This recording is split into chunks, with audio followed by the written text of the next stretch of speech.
Chapter 5 from Families and Educators Together, Building Great Relationships that Support Young Children. To recap, you've done Chapter 1 of this book, Understanding the Family Engagement. Chapter 2, The Role of Teachers in a Comprehensive Family Engagement Approach. 3, Family Engagement in Action. You've done Chapter 4, Communicating with Families. And now you are in Chapter 5, Connecting Home and Program Teaching and Learning. I want to start out by saying young children are learning whatever they are, wherever they are, at home, in your setting, and in the community. As a teacher, part of your job is to connect the learning that happens at home with the learning that happens in your program.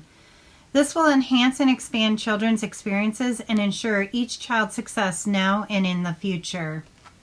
So let's dig into that a little bit further. We know that children come to us with a wide variety of experiences, and each one is so unique. And it's up to you to take those experiences that they come with, connect it to the school and the experiences that you are going to provide, and then return that all back around to the home. So we got to make sure that we are using connections that to support everyone. So what does it mean to make a home program connection? It means that you help families encourage learning at home, and families help you support your child's learning in the program. It's a thoughtful process that which family members can ask questions, talk with you and with specialists, and provide insights about their child's experiences, development, and learning. These connections also promote children's development and learning at home when families repeat and build on routines, activities, and experiences that take place in the program. They can also learn from peer relationships, which can help others and help each other. And then the book talks about some videos or websites that are very, very helpful to help you understand the process of connecting home and programs together. There was posting videos on classrooms or program websites, the Ready Rosie, Peer Family Relationships, Our Chicks Have Hatched at a Homeschool Connection. These are all great things for you to work on as far as getting ideas for connecting that. And then build on what families already do. Start with the phrase, I wonder. Find out what families already do to further their children's learning. This will help you avoid telling families how to do things they already do. When you have an understanding of a family's current practice, it's easier to build on them. And suggest developmentally appropriate practices. Some might be so concerned about their child's achieving milestones that they want to do more than that might be helpful. So you want to make sure that you help them with that. Invite them to share what they see and hear their child doing. This also will allow at a later time that you are able to take that and suggest developmentally appropriate ways to build on their child's learning.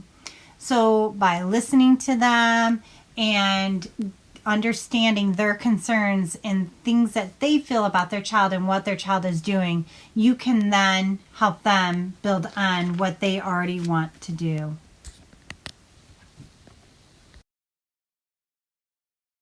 Parents are a wonderful activity. Here's another opportunity to put practice into place and some reflection. So Monica Warren is the director of an early learning for Crisp County Schools, which operates a pre-K program for 250 children and families in 12 Georgia lottery-funded pre-K classes. Oh, that was a lot. It is also the home base for the preschool special needs program. the literacy assessment scores of young children attending were below what is typical for their age and grade. What would be the best steps you would take to help this situation? So I want you to think about it, and what would you do? Take a time to pause this and then resume the presentation. So one of the things with that literacy activity that you did is making sure that we are not overdoing it with families. We are not trying to push so much on them. And so the next part of this is shared suggested home practices with families. And some of the things that we need to think about, it is most useful when delivering these concepts or activities, I'll say, in a variety of formats and in small doses over time. Remember, going back, our families are super busy. And if you inundate them with really long and lengthy things, they might already feel like a failure and not be able to do that. We want, remember, engagement is our number one. We want to make sure that it is created for the family. It's a family-focused handouts, that they're shorter, they're quicker, they're more to the point. Reading out loud every day, encouraging reading out loud. The experience of reading with a loving family member in the child's home language or in English is a wonderful bonding learning experience. This experience of turning pages, looking at pictures, and listening to the story help children about how books work. It's important that reading out loud every day is one of the best ways to support home program connections. I think about how we at schools read so much. Literacy is such an important aspect or feature of our center, and that connection to home by reading books and having children turn the pages and tell the stories from the pictures. It's important for us to make sure that we educate our families on pre-literacy skills, and that when a child holds a book the correct way, that's a pre-literacy skill. When they're turning the page the correct way, when they're following the words or telling stories from those pictures, we need to let our families know that that's an exciting time for their child, and that is all pre-literacy and that connection to their family. Books can provide something to talk about beyond the here and now. It is something that will allow the children to share stories and the families to share stories. Reading aloud is a major indicator of the child's later success in school and in life. And it might be more helpful to show families how to make reading out loud part of their daily life. You might also want to suggest specific activities families can do in addition to reading, such as telling stories. The oral story is so important. We have lost those traditions, and it would be something wonderful for families to pick that back up again. Post or share a list of things to do after turning off devices, like doing puzzles or go for a walk or playing catch. Post a shared list of things to do together with devices, taking photos and turning them into stories. The list goes on and on. It can be endless, but it's super important to help families understand these skills behind and the bonding that can take place over a book. Recommended everyday actions as opportunities to learn, and things that we can do to really encourage families to engage in their children are to talk together anywhere and everywhere about really almost anything. Talking builds relationships and introduces new vocabulary and builds on a child's interest and experiences. We want to encourage family to listen and respond to children's communication, all forms of communication, and really embrace the return and serve. So that is understanding that as somebody is saying something, somebody is hearing it, and then returning a response to that. So it's that conversation, it's that reciprocal conversation that goes back and forth, and that embracing even the coos and the gurgles of little babies. Explain actions in real time. Describe for their child what they are doing while they are doing this. In context, it teaches children about context. It lets them know what's happening. So it's also called sportscasting. So that is where they're saying things out loud. I'm going to go do laundry. I'm pulling the laundry out of the dryer and putting it in the basket. I'm going to fold the towel and then I'm going to put it in the basket. That's all talking in context, and that really allows the children to understand what is happening and making meaning. Model for children. Model, model, model. Teaching by doing is really the best practice. And let families know that. Encourage them to know that everything that they do is important. Show respect for children because, well, children learn to respect. Be respectful when they're treated with respect. Ask open-ended questions that have more than one right answer. This usually results in a conversation because they can't be answered with just one word. It's important for families to understand that they can have those open-ended questions. In wondering together, explore inside and outside to learn about the world. If parents are wondering, if families do the I wonder what would happen if they are doing this with children, their children are going to be doing it on their own. Use effective praise that tells your child that you notice their efforts and accomplishments. Instead of saying, good job, really use that effective praise by letting them know, wow, I saw that you put all your toys away. Now there's no more toys on the floor. That's really giving them the information they need that what they did was good.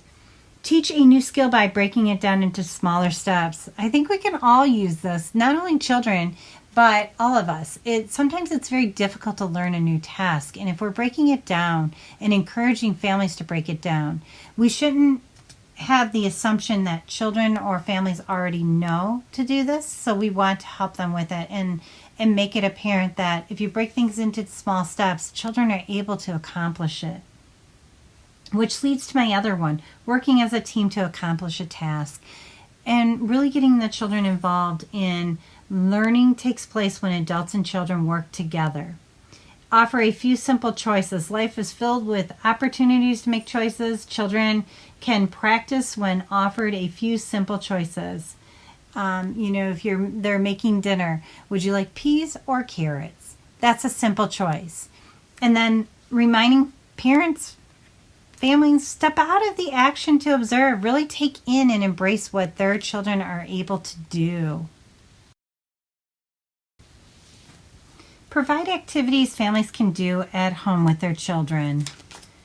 The most appropriate and effective activities require no more than simple materials provided by the program if not usually available at home, and have specific goals for learning. Provide the step-by-step instructions and illustrations or photos. Translate into home languages and suggest ways to report to the teacher on what the child did and learned. Remember, we want to have a specific goal in mind. So that means we also have to think about all domains when we're thinking about activities for families. We want opportunities for children to build on their social and emotional skills, understanding concepts, gaining knowledge, and building on math, science, social studies. All of those domains are really important. The book does have some websites for you to visit so that you can maybe gain some ideas behind that, behind things that you can offer and encourage your families to do. And make sure that you partner with families to build the needed skills. What are the families really wanting their children to learn? And you can help with those activities and provide those activities for them. Remember, make sure that they're family focused and that it's not overwhelming. They should be short, simple, and easy for them to do. You want to make sure you're supporting the home language and cultures. Every family has a culture. It is why they think it is important to do things. You got to understand the why and how they do things. So not only the why and how Along with the planned and unplanned actions that are part of what makes the family unique, you need to consider children learn about their family's culture from the valuable conversations and stories engaged in at home. You want them to understand that you value the ways they pass down family traditions and the ways of life to their children as well. You can assure families that giving their child a good foundation of learning and rich vocabulary that they use at home actually helps with later learning in school and in English. So that is something to consider, is that supporting the home languages and cultures is important to you, and that these activities that you are providing, you are going to make sure that they are fundamental and fit into the culture of their home. You want to partner with families to build those needs and prepare families to be their child's media mentor.